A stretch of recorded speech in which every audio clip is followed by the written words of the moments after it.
voz se esconde, sin rostro, sin prisa responde. Susurra historias que nadie contó,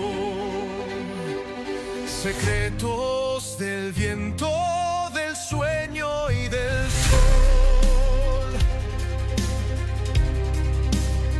Narrador silente, el relato comienza.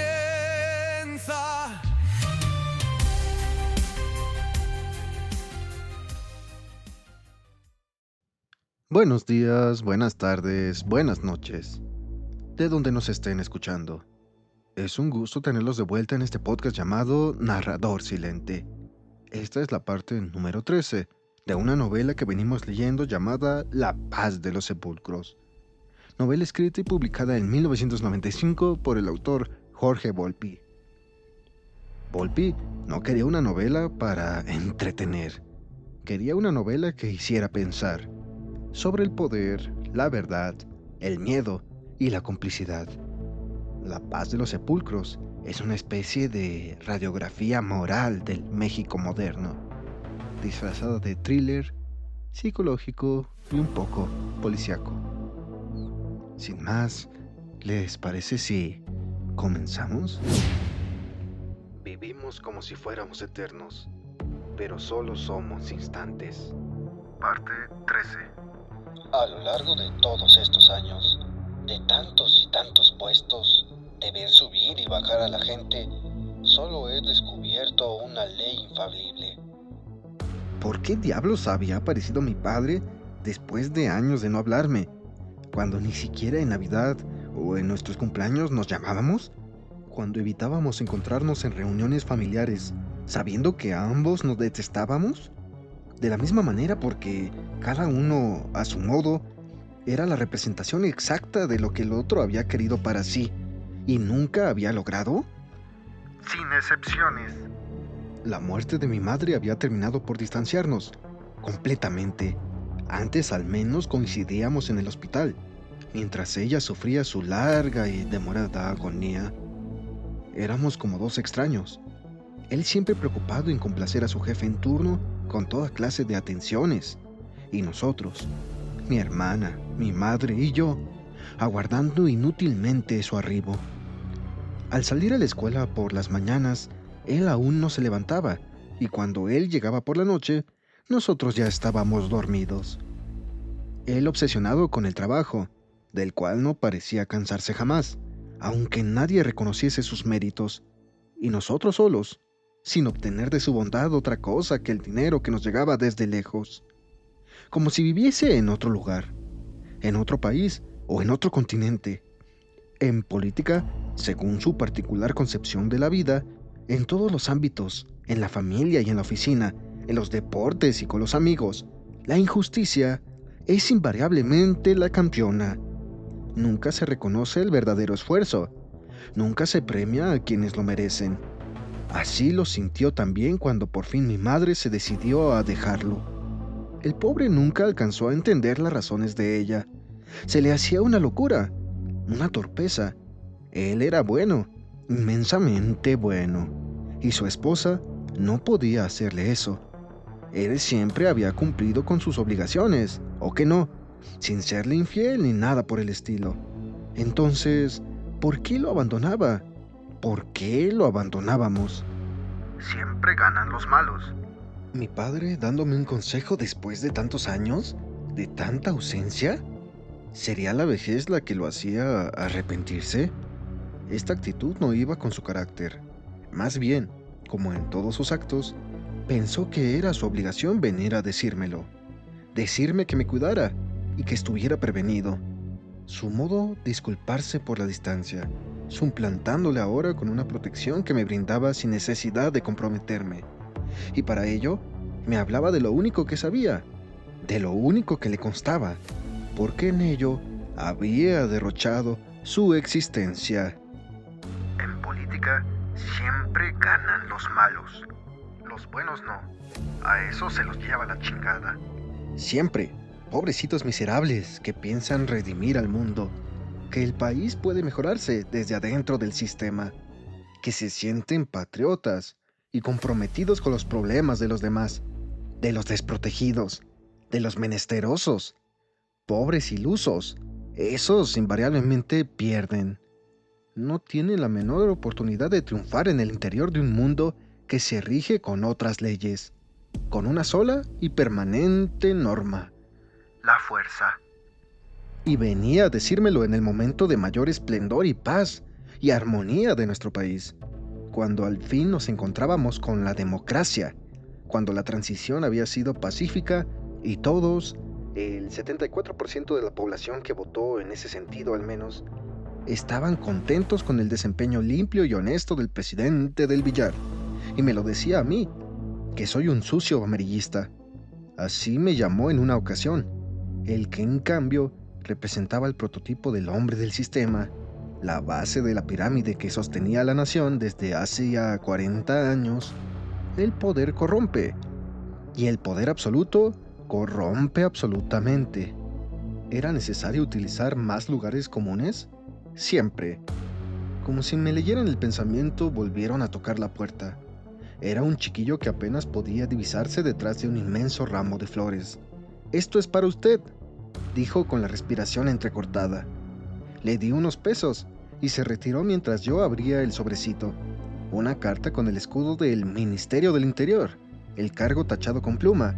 La inscripción decía: «Con los atentos saludos de Gustavo Iturbe», y con una perfecta letra de molde: «Esperando su pronto restablecimiento, su amigo».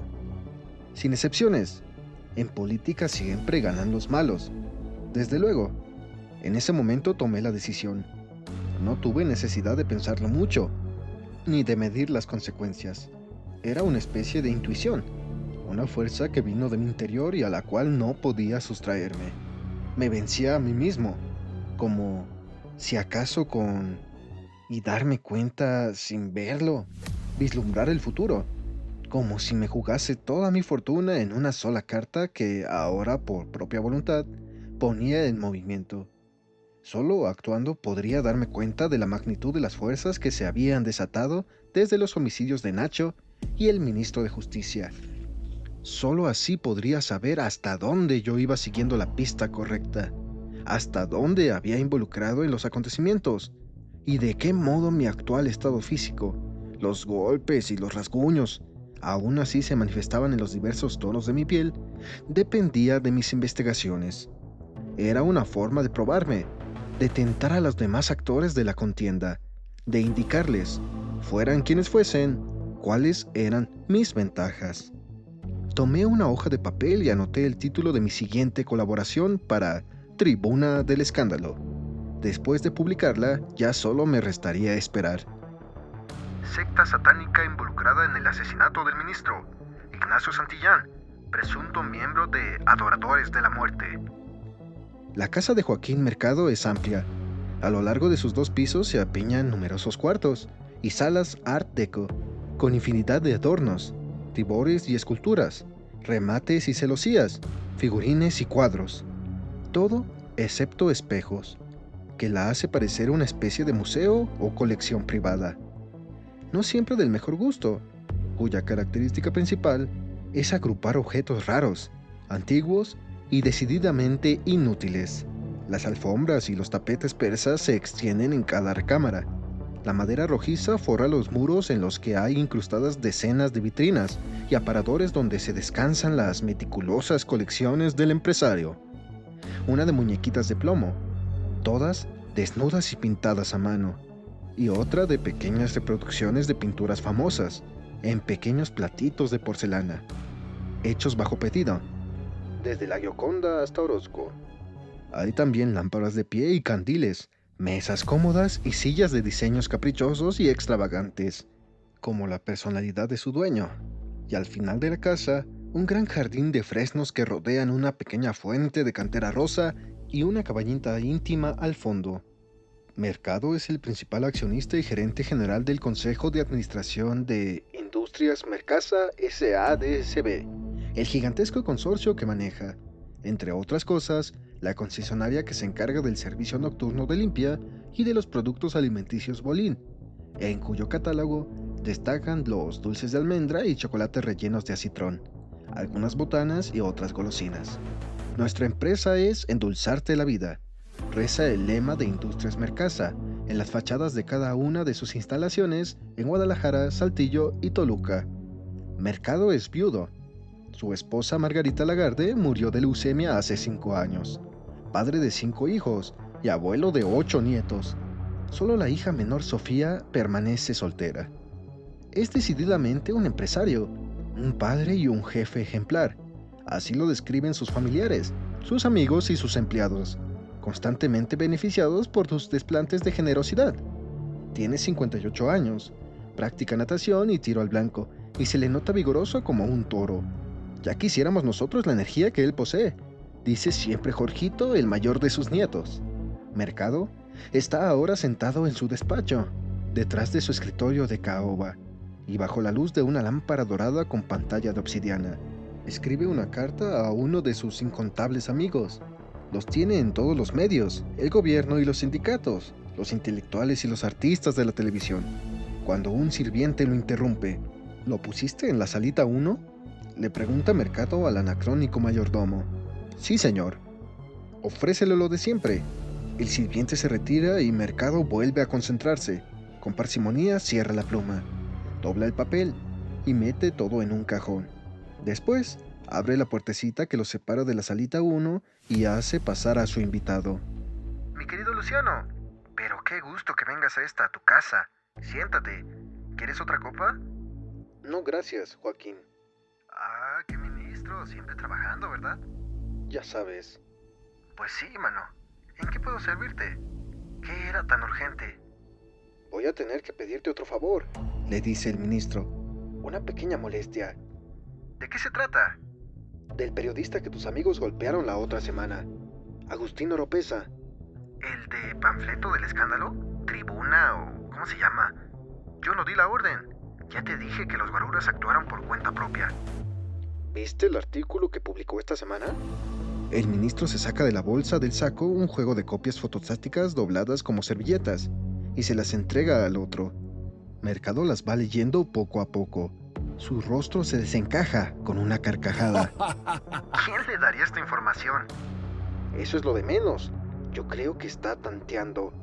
La voz de Bonilla se mantiene firme. Ha llegado el momento de tomar otras medidas. Incluso va a resultarnos útil.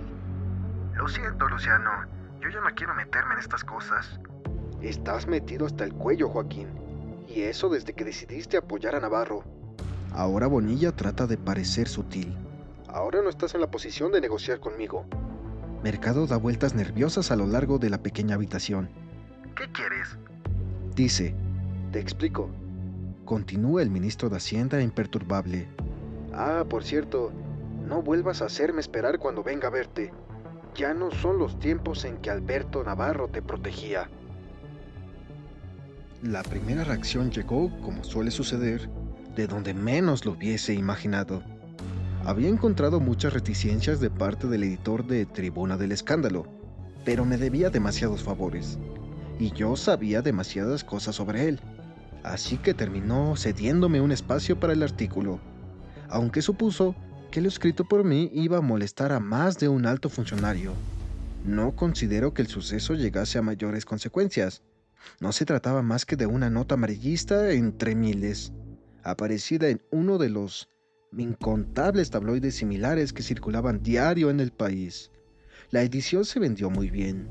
En la primera semana, para entonces yo ya me encontraba de nuevo en casa. No hubo ninguna muestra de interés por parte del gobierno. La libertad de expresión continúa, me dijo el editor satisfecho. O de otros grupos.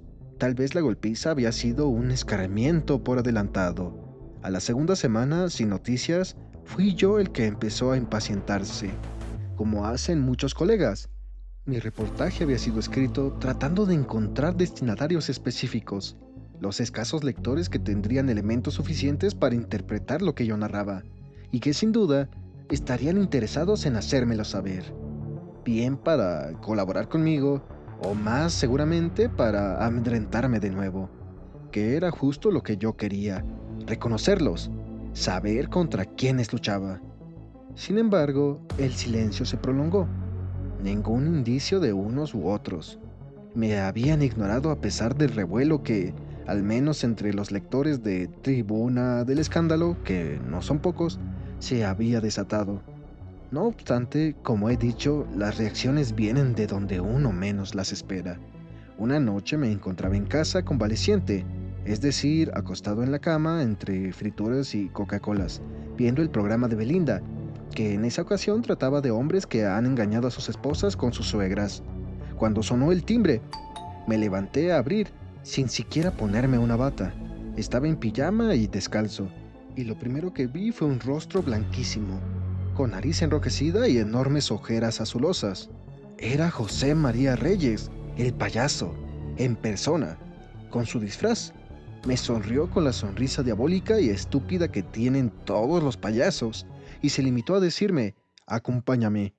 Y así sin más, sin darme tiempo para cambiarme de ropa o siquiera ponerme unos zapatos, el payaso me metió en la parte trasera de una camioneta blanca que tenía su enorme rostro dibujado. No opuse resistencia. Se trataba de un payaso bastante corpulento, pero mis motivos en realidad eran otros. A fin de cuentas, yo mismo había estado esperando que algo así me sucediera. De cualquier modo, supongo que para evitarse problemas, me dio un cachiporrazo en la frente, que si no hizo que me desmayara, al menos me aturdió bastante. ¿A dónde vamos?, fue lo único que se me ocurrió decir una vez dentro, desde el piso de la camioneta mientras él arrancaba el coche y comenzaba a manejarlo con su descuido y velocidad conocidas. «Al infierno», me dijo, con un sarcasmo difícil de entender. Luego cayó por completo y no volvió a dirigirme la palabra a lo largo del camino. Apenas podía mirar desde el suelo, a través del parabrisas, las calles que atravesábamos, el resto del vehículo completamente cerrado y las greñas verdosas de José María balanceándose de un lado a otro. De cualquier modo, en medio de la turbación, traté de concentrarme en las avenidas que atravesábamos, las vueltas que dábamos, la calidad del asfalto que se mantenía debajo de nosotros. De acuerdo con mis cálculos, debíamos estar en Chapultepec. José María se detuvo un momento, frente a un semáforo o una patrulla quizá, y aprovechó para darme un golpe más desde su asiento. Cuando empezábamos a brincar por un empedrado, alcancé a darme cuenta de que, ahora sí, estaba a punto de perder el conocimiento. Que un payaso estuviese llevándome al infierno era algo que entonces, antes de adormecerme, me pareció realmente apropiado. De algún modo, tengo que contar lo que sigue. La enorme elipsis que contiene mi historia. El vacío doble que va desde la oscura juventud de Nacho hasta su horrible y oscura muerte hace unos meses. Y aquel otro vacío que llevaba a Alberto Navarro desde sus primeros puestos en el gobierno hasta el asesinato en aquel cuarto de hotel o motel. He de robar una voz que no es la mía, suplantar los términos como si me pertenecieran, contar cosas que nunca vi ni conocí de cerca en su momento, cuando sucedieron, y que por tanto no me constan ni resultan comprobables, apelando a una connivencia a la buena fe de quien me lea. Me traiciono como periodista. ¿Se trata acaso de un testimonio ofrecido a mí en circunstancias que ya ni siquiera puedo creer ciertas? ¿Una narración basada en suposiciones y juicios parciales? ¿Una visión apenas verificable pero necesaria para aclarar, al menos un poco, los sucesos actuales? Se trata de la transformación de Ignacio Santillán y Antonio Navarro, su renacimiento, del tiempo que los hizo ser lo que eran justo antes de convertirse en lo que nunca pretendieron, en cadáveres. ¿Lo cuento? Sí, bajo mi estricta responsabilidad, asumiendo el peso que representa, dispuesto a sufrir y atormentarme por lo dicho. Las palabras también matan y sepultan, desafiando más que con cualquiera de los reportajes amarillistas que he escrito en Tribuna del Escándalo, las fuerzas que por encima de mí pueden desatarse y destruirme, acallar mis palabras y borrar mi imagen de por sí nunca demasiado valiosa. ¿Quién habría de llorarme? Arriesgándome y apostando por el establecimiento cínico pero también justo de la verdad.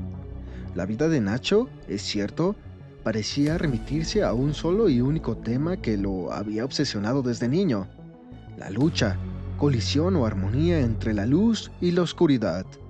La luz que él veía y que le estaba vedada a sus padres, la relativa oscuridad del cine y la luminosidad del desierto. Aquel mítico viaje en automóvil a Sonora y Arizona fue el último de sus arrebatos, del que yo tuve al menos noticia. Sin embargo, haciendo memoria, lo cierto es que el origen de aquella aventura era bastante más lejano de lo que supuse en un principio. Desde que estábamos en la escuela, hablaba de lanzarse en una aventura que, según él, valiera por el trayecto y no por los resultados. Lo que importa es el camino, no la meta, decía con un convencimiento del que dudábamos. Así que cuando se enamoró de la cantante Eugenia y ella estuvo lo suficientemente loca para secundarlo en sus desvaneos, a Nacho no le fue difícil dejarlo todo: la escuela de cine, su trabajo y la facultad de arquitectura, para iniciar aquel viaje disparatado e inútil. La tal Eugenia, a la que no he podido encontrar, era 2 o 3 años más grande que Ignacio.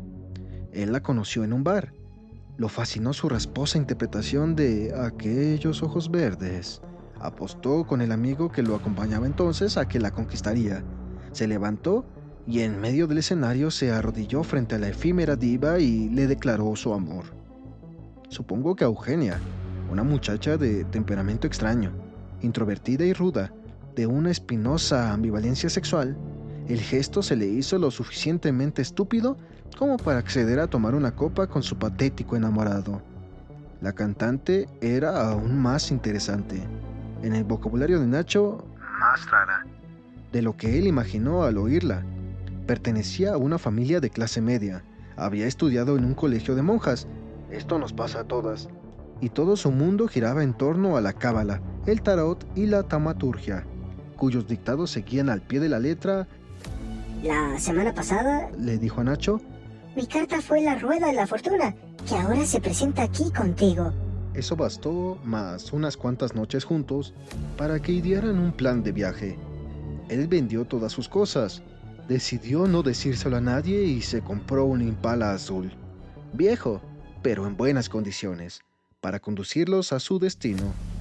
No obstante, todo indica que la mujer se ató del reto al llegar a Nogales, o quizá una nueva carta le indicó permanencia, por lo que ahí mismo se bajó del Impala, accedió a los galanteos de un norteño y terminó firmando un contrato para cantar en un local grupero.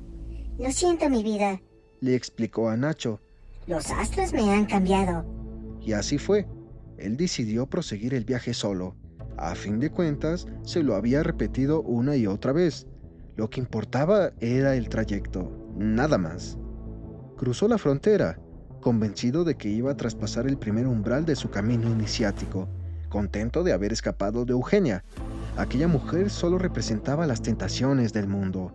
Al principio, recorrió carreteras de pueblo en pueblo, pero después, radicalizando su búsqueda, que no lo era, se deshizo de mapas y guías y condujo hasta donde se lo permitía el combustible. No llegó muy lejos, su tercera incursión por el desierto. Los reflejos asesinaban. Lo llevó a perderse en un tramo en el cual solo se veían rocas, un cielo blancuzco y el sol inmarcesible. Al poco tiempo tuvo que abandonar el Impala. El calor lo había averiado.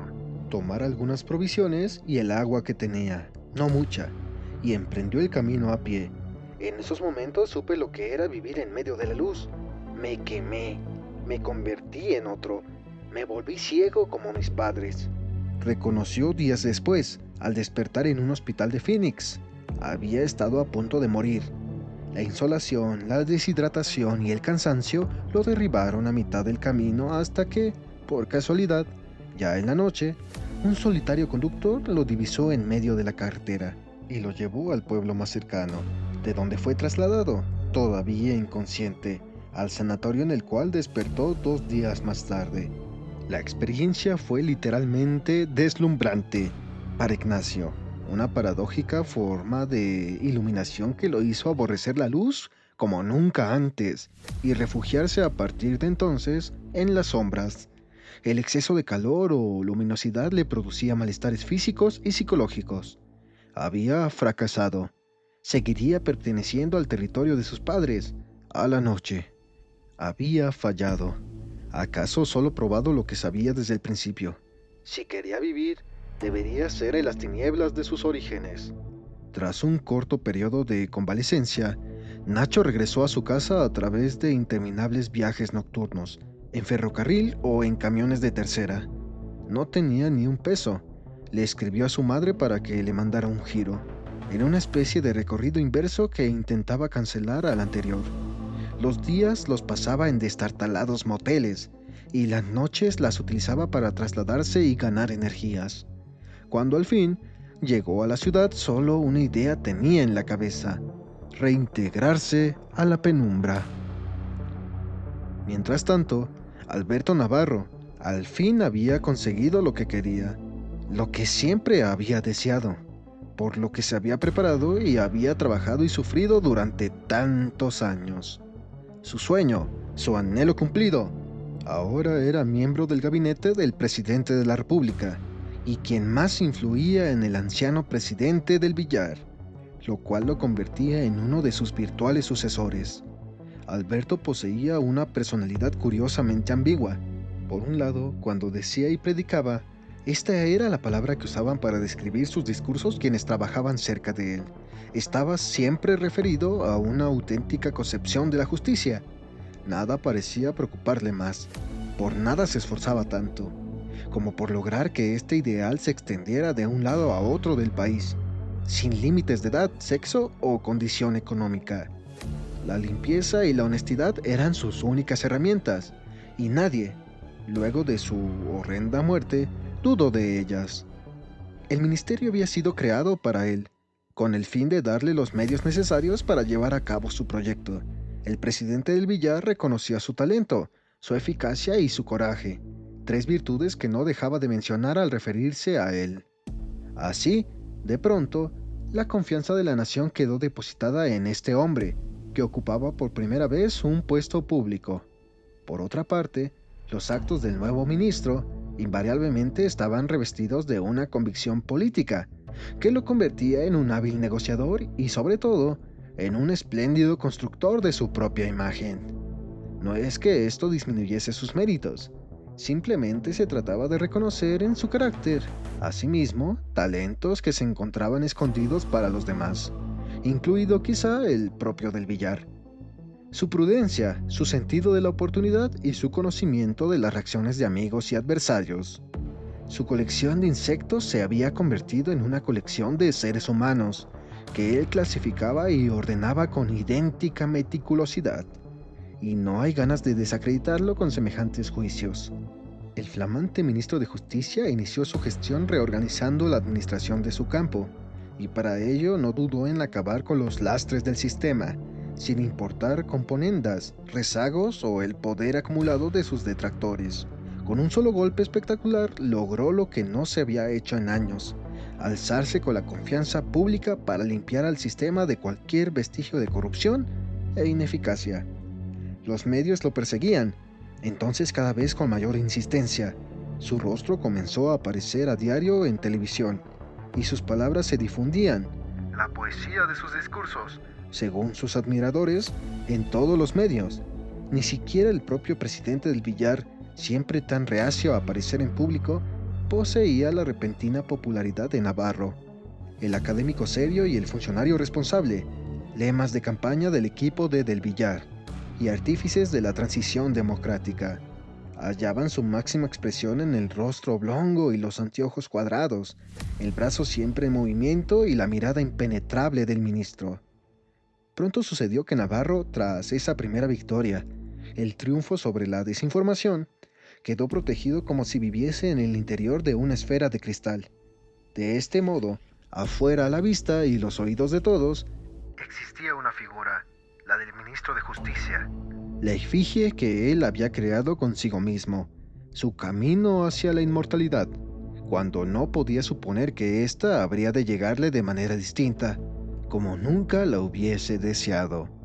Mientras adentro, en el interior de aquella creación, permanecía agazapado Alberto Navarro, que era el mismo, pero también otro, distinto del que proyectaban las pantallas.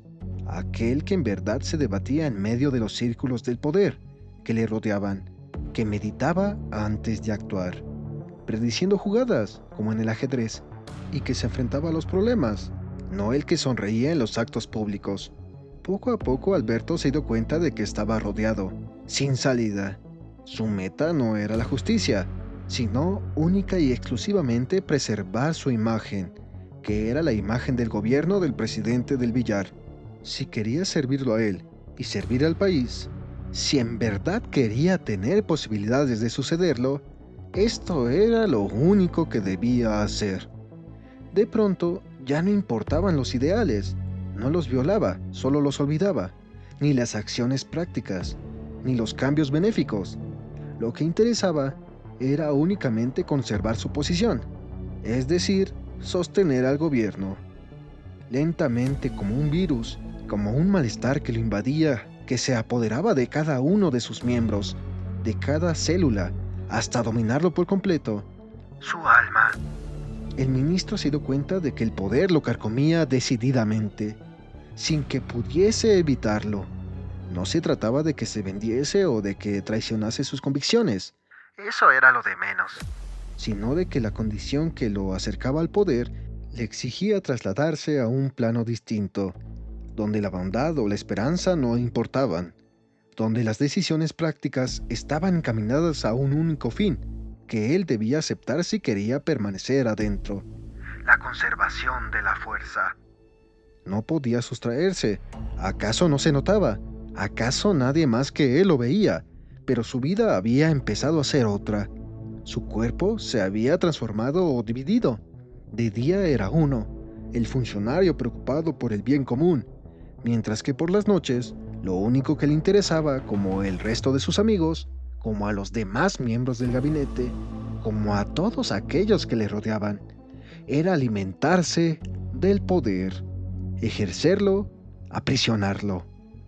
La primera vez que asistió a las clandestinas reuniones de gabinete convocadas por el ministro de Hacienda, Luciano Bonilla, en sus oficinas privadas de Palacio, Alberto Navarro descubrió que nunca dejaría de asistir a ellas, aunque le disgustasen, aunque no les encontrase utilidad alguna, aunque lo aburrieran mortalmente. ¿Acaso la mayoría sintiese lo mismo? Jamás podría abandonar aquel círculo mientras tuviese la posición que tenía. Quizás eso hiciesen todos los presentes, más como si fuese una prueba de resistencia que un cúmulo de placeres y rivalidades puestas en marcha, como afirmaba categórico el doctor Bonilla. Tras la primera orgía, el escándalo, la prohibición y el engaño, Navarro no se sentía mal. Simplemente aceptaba, resignado, que aquel ambiente sería su destino.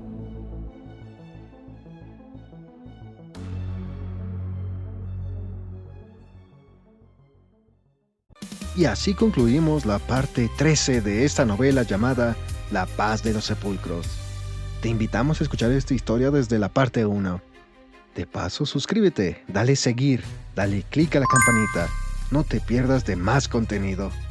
Sin más, no queda más que decir que buenos días, buenas tardes, buenas noches. Adiós, narrador silente.